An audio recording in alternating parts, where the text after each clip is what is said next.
Why in the world has anime become so mainstream like it has? All right, it was a time it was a very niche thing, but now I watch anime. My wife watches anime.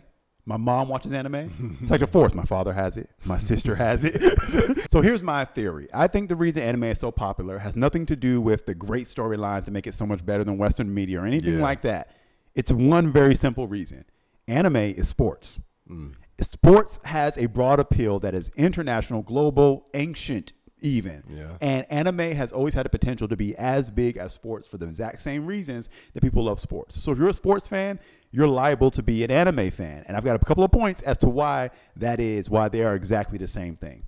All right, let's talk about broad appeal and demographic. Men like sports. Women like sports because men play sports, women play sports, kids like sports, teenagers, adults, senior citizens. There is no age that you reach where you stop being interested in sports. In fact, if you are a sports fan born into a family of like the Knicks or something, you're going to be Knicks all the way to the day that you die. Like, it's not going to go away. You're a forever fan. And so that's why there's so much money in it, because they know that person from the cradle to the grave is going to be a fan of that franchise. Okay, so there's broad appeal there. But let's talk about the mechanics of anime. Again, we're not even talking about story here. We'll get to that. But anime, or at least shonen in general, from manga to anime, have rules. Okay? They have power systems. I remember watching Naruto at like 11, 12 years old when it came on Toonami, and I'm seeing these diagrams. They're explaining chakra networks, and Kakashi's explaining how they can use it in their feet so they can walk on the surface of the water and all that stuff.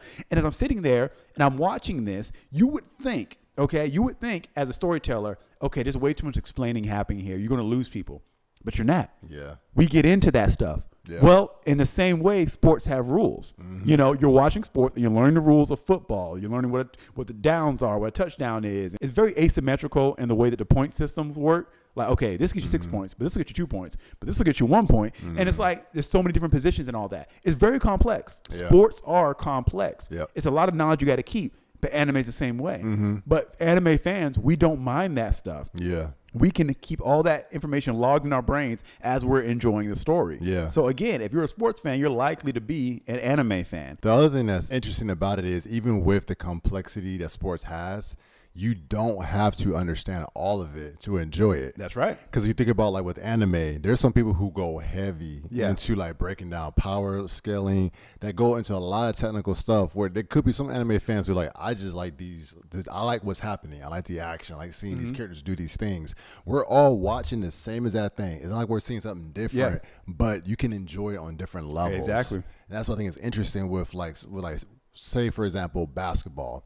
Someone might be really into how the team plays, like from a very schematic point. Like, they do I'm not even a schematic person like that when it comes to sports. So it's like they can be like, oh, their defense is doing like a 3-2 zone, or they're doing this pick and pop. I'm just saying words. They're just. Is that a thing? So some of it is, I'm kind of just randomly saying things. Or we're going to do the pick and roll. Like, there's ways of it. But then, like, someone else might just be saying, I don't know, he just ran around and scored. And that's like, me with basketball. You know the moment when it's a dope moment, when recently in the finals, when LeBron James versus the Rockets, I think game 3 or something like that, hit the turnaround 3-pointer on like the right side, and like he caught the ball, spun around, shot it, and he made it and sent it to overtime. It goes crazy. Someone might say, oh, that shot is so complex, whatever the reasons may be, but everybody saw that same thing and got excited about that thing. It's just something almost primal about sports and watching other people compete. Like you say, like you talked about it, go back to like gladiator days. Like seeing these people push beyond or push past your limits. Push past your limits. We put these rules and guardrails around us that we all adhere to, and now we're seeing who can be the best at it, who can reach the highest heights. And that's something that you see a lot of happen in anime as well. And to that point, going further with it, there's rankings in anime. And many anime, there's a ranking system of who are the best, who are the worst, who are the underdogs. And usually the MC, the main character, is an underdog. And so if it's Naruto or Asta or whatever, you're like locked in, like, I want to see their trajectory to going to the top. And so those people are likely to be Cowboys and Knicks fans, you know, pulling for the underdog, hoping against hope. And there's another thing here. That's funny. You have to have a certain level of delusion to be a sports fan for some franchises that you're a part of. You're going to believe that they're going to make it one day. But what do we love about Deku? I want to be a hero, even though you don't have a quirk. There's no way you could do it. But I want to believe it. You want to root for that. And that's why there are still Cowboys fans, even though it doesn't make any sense. So it's the same thing. There are rankings, okay? And let's talk about, going back to the whole rules thing, power systems. Nin and Hunter x Hunter, Chakra and Naruto, Devil Fruits and Hockey and One Piece. Whatever it is, there's a whole system and there's a whole thing you got to learn about it. And we're fine with learning that. We're fine with figuring it out. And we'll argue about it, just like people argue about the rules of basketball and saying the refs are getting it wrong because you're so engrossed in it. There's so many different things to look at with it. Like you have people who are positions in like I'll use basketball or football. They all have the same positions. They all got to do the same job, but they all do it a little bit differently too, which is what's kind of an interesting concept. Like if you look at like most anime, but like so if like you said Hunter x Hunter, they all are hunters, but they do it in very different ways. So they all have a task that they're doing. If you look at Solo Leveling, you have all these Solo Leveling is perfect for this. It's also like a video game, but it's like you literally. Yeah, that's perfect. Like it's like these rules and this situation, which makes I think Solo Leveling so interesting, is because the world was built up like you cannot progress past a certain point, but then you have your main character who broke the system. So it's like this person here is the GOAT. This was a person who rose above all other people. You had like your Michael Jordans, your LeBron James, whoever you call the GOAT, your Tom Brady in football, Cristiano Ronaldo in soccer. So whatever the case may be, you know, these people have done something that's like, okay, you have impressed us or gone beyond what we imagine possible. Plus ultra. Plus ultra. So exactly. So then there's stats.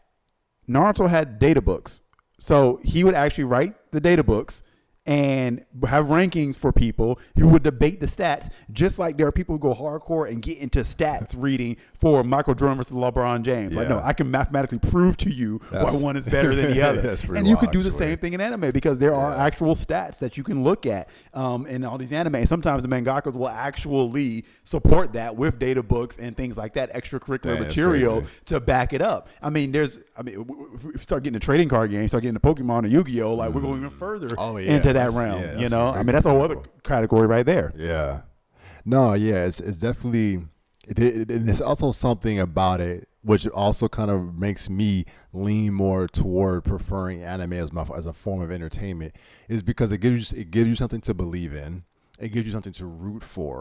And it's like this ongoing journey of wanting to see that character reach whatever it is that they're trying to get to. Like I'm watching my team because I want to see them make it to the championship. I want to see them make it across the finish line. The Olympics, think about like all these, the best of the world competing. I want to see them get to the end. I want to see them win gold, whatever the case is. And even if there's tragedy, think about how big tragedy hits in anime. Like someone who doesn't accomplish it. Somebody gets like, think about like Rock Lee in Naruto, you know. Oh, he's what's the dude's name? Derrick Rose. Biggest what if, like injuries nerfed his career. Like we don't know what Rock Lee could have been. But there's a subset of people I'm sure who would talk about it and say, no, Rock Lee, if he didn't get hurt, if Rock Lee hadn't, you know, he would have been reached his full potential. Same thing about Derrick Rose. Like you saw these people do something. It's like, oh man, their way of doing it. That's why I say it's such a perfect. I really do like your comparison because it really does match so well with that. And you can, and then this is also, think about when you have sports animes. Sports animes are like the cheat code. Because it's literally the sport in anime form. It works perfectly. And you know what the reverse version in real life of sports anime sports is WWE. It's basically live action anime. Oh yeah, that's a very good. And that does well. Let's get into storylines. What we love about sports is storylines. We'll create them if they're not there. Okay. We're watching LeBron and Bronny. It's like, oh, that shouldn't happen. It was the greatest economic move the Lakers could have made because it's a perfect storyline. Ergo, we're in the comments talking about all for one, Bron for all. Sorry, Bron for all going to Bronny and all this stuff. And we'll create more than what is actually there. And that translates into jersey sales, right? So it's like, you understand, like we get into it and we'll create. We do the same thing with anime, though. We'll create stories not there. We'll theorize things. That's a very good point. You will theorize just as hard in anime about who was that Naruto never even struggled in his fight with Sasuke at the end. The same way you would theorize if why the Knicks have the ability to beat the Spurs because the Spurs had spent too much time playing their last games while the Knicks had more rest time. And so then we bring that over. It's like, well, the only reason Sasuke was even equal to Naruto is because he took the power from the tail beast. And, they had just got done running the gauntlet, but Naruto really was still more powerful. Like all these things. And it's like, you have the story in front of you, but it's not enough for us. We'll go underneath the surface to create more story. Yeah. All right. That's and so that's what we do because it's perfectly made for that. Yeah. The other thing is loyalty. Fandoms. Okay. Like when you hear the word fandom, you either want to think of one or two things: anime or sports. Yeah. More than anything else. Okay. There are some people who are crazy. People who stay away from certain animes because their fandom is crazy. Okay. It's the same thing with sports. Yeah. What do we see on TikTok right now? Everyone's like, if the Knicks win or if the Knicks lose, New York, we've lost New York. New York is gone. It's off the face of the planet if they win or lose because their fandom is so crazy. Yeah. But it's like that's the same way it is in anime. There was just harsh loyalty, ride or die to the end. Yeah. And we will protect and defend what we love so much, even when we know we have no business saying the things that we're saying out of our mouths. Yeah. Like, no, there is no universe in which Naruto beats Goku. I'm sorry. But if you're a Naruto fan, you're going to fight the Dragon. And there's no reason to fight the Dragon Ball fandom. It's not harming you. But same thing as sports. You will ride or die. And we have rivals. We have teams that like, I hate that team. You're not getting paid anything. But it doesn't matter. You are passionate about it. And anime is structured just like sports in a way where it's just, it really leans well into making you a radical fan. You have things that don't make sense. So, for example, like there was such a long time of like LeBron versus Kobe. Yeah. So you have hardcore Kobe fans who were like, nope, Kobe's a go, bump LeBron. And during their battles when Kobe was still playing.